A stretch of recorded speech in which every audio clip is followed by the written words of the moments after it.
മമ്മൂസിലൂടെ ചെയ്യുമ്പോൾ എന്താന്ന് പറഞ്ഞാൽ ഭയങ്കര കോൺഫിഡൻ്റ് ആയിരിക്കും. നമുക്ക് ഇപ്പോൾ എനിക്ക് എന്തൊരു പുതിയ സജഷൻ ചെയ്യണമെങ്കിലും ചേച്ചി എനിക്ക് ഞാനൊരു പുതിയ പ്രോഡക്റ്റ് മേടിച്ച് ഇതൊന്ന് ചെയ്ത് നോക്കൂ എന്ന് പറയും.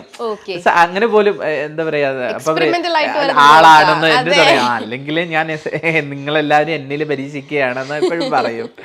സോ അങ്ങനെ ആയാലും ഇപ്പൊ മമ്മൂസിന് വേണ്ടി ഒരു സാധനം മേടിക്കാനാവട്ടെ, ഇപ്പൊ ഡ്രസ്സസ് ആവട്ടെ, ഇപ്പോൾ നമ്മൾ പറയുന്ന അക്സെപ്റ്റ് ചെയ്യുന്ന ഒരാളാണ്.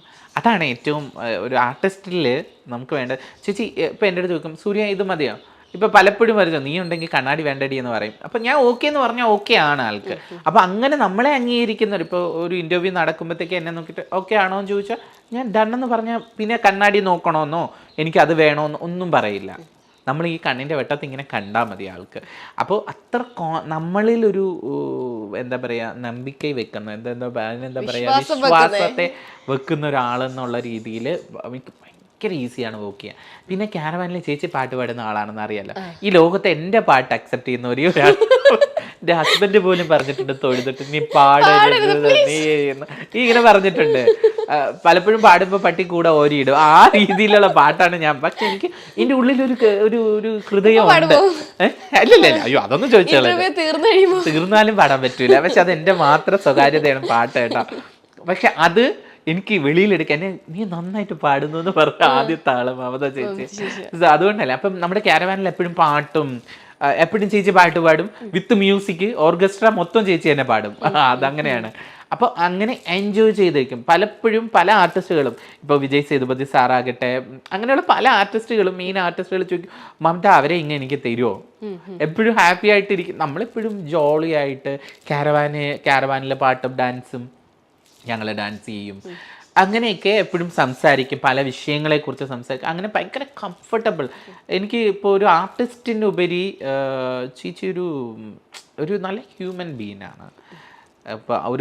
ഇപ്പൊ നമുക്ക് എന്താ വേണ്ടത് എന്നുള്ളത് കണ്ടറിഞ്ഞ് സീനിയർ ആർട്ടിസ്റ്റ് ആണ്, വർഷങ്ങൾ കൊണ്ടുള്ള. ചേച്ചി മാത്രമല്ല, അമ്മയാവട്ടെ ഫാമിലി ആവട്ടെ നമ്മളെ ഫാമിലിയെ പോലെയാണ് ചേർത്ത് നിർത്തിക്കുന്നത്. ഇപ്പൊ തന്നെ ഞാൻ ഇന്നലെ ചെന്നൈയിൽ നിന്ന് വന്നതേ ഉള്ളൂ. അപ്പം അത്രയും ദിവസം കൂടെ ഒരുപോലെ ഒരേ റൂം അങ്ങനെ നമുക്ക് സ്പെൻഡ് ചെയ്യാൻ പറ്റിയ ഒരാളാണ്. അത്രയ്ക്കും എന്താ പറയുക നമ്മളെ ചേർത്ത് നിർത്തുന്ന ഒരാളാണ്. ഒരിക്കലും ജെൻഡർ ബാരിയേഴ്സോ അല്ലെങ്കിൽ വേറൊരു തരത്തിലോ അങ്ങനെയൊന്നും ന്യൂ കമർ എന്നുള്ള രീതിയിലോ ഒന്നും ഉണ്ടായിട്ട്. കാരണം എൻ്റെ രഞ്ജുമയുടെ ആർട്ടിസ്റ്റാണ്. അപ്പം അമ്മയുടെ ഒപ്പം നിന്നിട്ട് ഞാൻ വർക്ക് ചെയ്യുന്നതാണ്.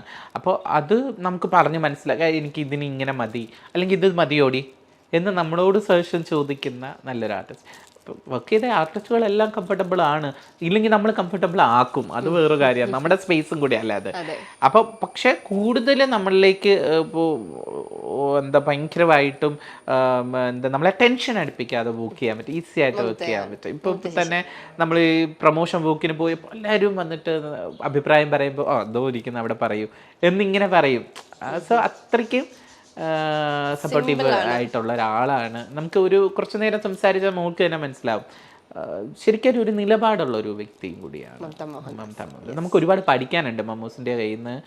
ഞാൻ ഓരോ ദിവസവും ഒരു വിദ്യാർത്ഥിയെ പോലെയാണ് അടുത്തിരിക്കുന്നത്. കാരണം ആളുടെ ഓരോ ഇൻ്റർവ്യൂ നമുക്ക് ഇങ്ങനെ വായും പൊളിച്ച് ഞാൻ ഇരുന്നിട്ടുണ്ട്. കാരണം ചിന്തിക്കുന്ന തലങ്ങൾ, ഇറ്റ്സ് എ ഹ്യൂമൻ ബീ എന്ന രീതിയിൽ ചിന്തിക്കുന്ന തലങ്ങൾ. ഞാൻ ഈ ഇൻ്റർവ്യൂ മമ്മൂസിനോട് പറഞ്ഞിട്ടുണ്ട്, എനിക്കൊരു ഇൻ്റർവ്യൂ ഉണ്ടെന്ന്. അപ്പോൾ സ്ത്രീപക്ഷ ഇൻ്റർവ്യൂ ആയിട്ട് നീ പറയൂ, സ്ത്രീകളെ കുറച്ചും കൂടി മനസ്സിലാക്കട്ടെ ഇങ്ങനെ പറയാൻ പറഞ്ഞു. അതുകൊണ്ട് ഇത്രയും കൂടുതൽ ഡീറ്റെയിൽ ആയിട്ടും കാര്യം പറയുന്നത് നമുക്ക് മനസ്സിലാക്കാൻ പറ്റും. കാരണം ഇപ്പം നമുക്ക് കംഫർട്ടബിൾ സ്നേഹമുള്ളൊരുത്തല്ലേ നമ്മൾ ഒരുപാട്. അത് ഞാൻ ഒരാളെ ആയിട്ട് പറയുന്നതല്ല, ഇപ്പം സ്പെസിഫിക് ആയിട്ട് ചോദിച്ചുകൊണ്ടാണ്. എല്ലാ ആർട്ടിസ്റ്റുകളും അങ്ങനെയാണ്. നമ്മൾ അവർക്കുള്ള കംഫർട്ടബിൾ ആകും, കുറച്ചും കൂടി അവർക്ക് വേണ്ടി ഡെഡിക്കേറ്റ് ചെയ്യും കുറേ കാര്യങ്ങൾ. ഇപ്പോൾ ഒരു വർക്ക് എന്ന് പറയുമ്പോൾ നമുക്ക് എങ്ങനെ ചെയ്യാമെന്ന് ഞാൻ ഐഡിയ ഉണ്ടാക്കും ആദ്യം. എന്നിട്ട് അവിടെ ചെന്നിട്ട് ഇങ്ങനെ വേണം, അയ്യോ ഇത് കൊള്ളത്തില്ല മംസ, ഇത് നമുക്ക് ഇങ്ങനെ ചെയ്താലോ എന്ന് പറയുമ്പോൾ അത് അക്സെപ്റ്റ് ചെയ്യുക എന്നുള്ളത് വലിയൊരു കാര്യമാണ്. ഇല്ലെങ്കിൽ അത് അവർക്ക് വേണമെങ്കിൽ വേണ്ട, അവർക്ക് ഇഷ്ടത്തിന് ചെയ്യാമെന്ന് പറയാം. പക്ഷെ അത് അക്സെപ്റ്റ് ചെയ്യുക എന്നുള്ളത് അത് തന്നെ ചെയ്യണം. എൻ്റെ ആർട്ടിസ്റ്റ് പറഞ്ഞത് ഇങ്ങനെ വേണം ഇപ്പോൾ പുതിയൊരു സിനിമയിൽ ചേച്ചിയുടെ മൊത്തത്തിലൊരു ചേഞ്ച് വരുത്തിയിട്ട് ചെയ്യുന്ന ഒരു സിനിമയാണ്. ഓക്കെ. ഭയങ്കര ഇതുവരെ മമത മോഹൻദാസിനെ കാണാത്തൊരു ലുക്കാണ്. ഒരു ചേട്ടൻ അനിയത്തി കഥ പറയുന്ന ഒരു സിനിമ, മൈ ഡിയർ സിസ്റ്റർ എന്നാണ് ആ സിനിമയുടെ പേര്. അപ്പോൾ ഒരു ചേച്ചിയുടെ കരിയറിലും ചേച്ചി ചെയ്യാത്തൊരു ക്യാരക്ടറാണ്, ഒരു ഡിഫറെന്റ് ക്യാരക്ടറാണ്. എനിക്കും കൂടുതൽ പറയാനൊന്നും പറ്റൂല അതിനെക്കുറിച്ചൊക്കെ. എന്നിരുന്നാലും ഭയങ്കര ഡിഫറെന്റ് ഒരു ക്യാരക്ടറാണ് ചേച്ചി ചെയ്യുന്നത്. അത് ഇറങ്ങുമ്പോ അറിയാം ഫുൾ അപ്പിയറൻസ്. അതെ, അപ്പൊ അത് മേക്കപ്പിന് ഒരു ഇമ്പോർട്ടന്റ് ഉണ്ട് അതില്, അതുകൊണ്ടാണ് ഞാൻ എടുത്ത് പറഞ്ഞത്.